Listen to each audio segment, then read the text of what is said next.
Venga chicos, que tenemos que darnos prisa, que tenemos que ir al cole. ¿Ya habéis terminado?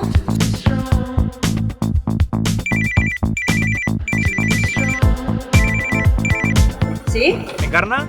Hola Xavi, buenos días. Pues ahora no me llamo bien. Vale, te llamo después.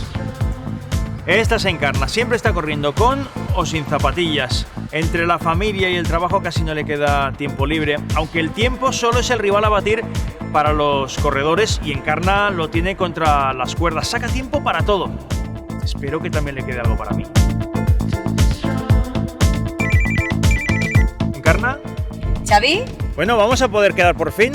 Hola, pues mira, ahora mismo no puedo porque voy hacia el trabajo. Pero bueno, llevo manos libres y podemos hablar. Oye, ¿y cómo te las apañas para llegar a todo? Sacrifico tiempo de donde puedo para entrenar.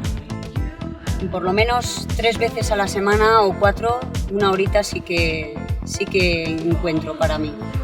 Muchas veces sí me cuesta salir porque mis hijos quieren mucho de mí todavía. Muchas mamás o papás me entenderán, es la casa, son los hijos, son tantas cosas. Conmigo no valen las excusas. Yo soy disciplinada para correr y no me sirven las excusas.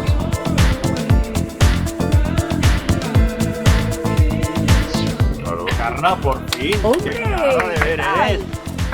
¿Qué me cuentas? Bueno, venga, va, que no es tiempo para hablar, es tiempo para correr.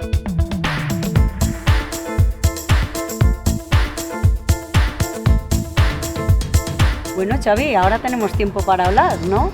Ahora el que se queda sin tiempo para el reportaje soy yo. Si quieres nos vemos el 18 de noviembre, ¿vale? De acuerdo.